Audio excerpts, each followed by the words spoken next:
سب سے زیادہ آپ کے کندھوں پر کس کے حق ہیں؟ تو آپ سب کہیں گے ماں کے حق۔ حضور سے بھی پوچھا گیا من ابرو، حضور میں سب سے زیادہ کس کے ساتھ حسن سلوک کروں، یہ حضور سے سوال کیا گیا۔ تو میرے آقا کریم نے فرمایا امکت، اپنی ماں کے ساتھ۔ تو اس نے پھر دوبارہ سوال کیا، پھر حضور نے فرمایا کہ اپنی ماں کے ساتھ۔ پھر کہا حضور میں سب سے زیادہ نیکی کس سے کروں، میری نیکیوں کا، میرے حسن سلوک کا سب سے زیادہ حقدار کون ہے؟ تو آقا کریم نے فرمایا امکا، تیری ماں۔ تو پھر اس نے چوتھی مرتبہ کہا تو حضور نے فرمایا تیرا باپ۔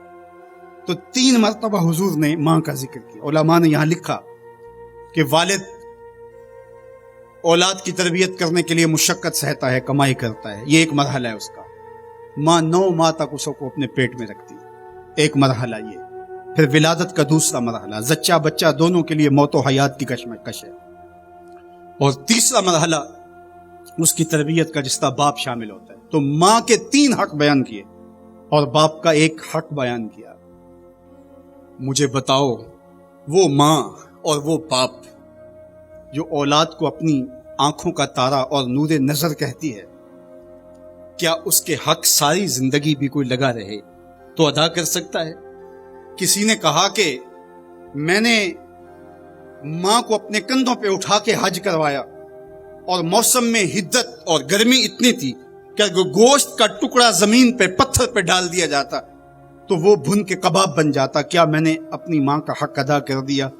کہا تیری ولادت کے وقت جو اس نے تکلیف سہی، اس تکلیف کے ایک جھٹکے کا حق بھی ادا نہیں ہوا۔ یہ تیری ماں ہے، کیا تو اتنی بے وفا ہو گئی ہے کہ اس ماں کی مرضی اب تیری مرضی نہیں رہی؟ وہ باپ جس کی ہڈیاں بھی درد کر رہی ہیں اور وہ مزدوروں والے اڈے پہ بیٹھا ہے، اور جب کوئی مزدور لینے آتا ہے تو اس سے صحیح طرح سے اٹھا بھی نہیں جاتا، پھر بھی کلی والا ڈبہ اٹھا کے آگے بڑھتا ہے۔ تو حقوق والدین کے جو ہے وہ بہت سارے ہیں، کہا تو اس کے ایک درد کے جھٹکے کا جواب بھی نہیں دے سکا۔ ماں اولاد سے جو محبت کرتی ہے اور جو ماں کے حق ہیں وہ اتنے زیادہ ہیں کہ کسی پیمانے میں اس کو تولا نہ جا سکے۔ میں کہا کرتا ہوں سمندر کی پاتال تک تو کوئی پہنچ گیا ہوگا، لیکن ماں کے پیار کا کنارہ آج تک کسی نے نہیں پایا۔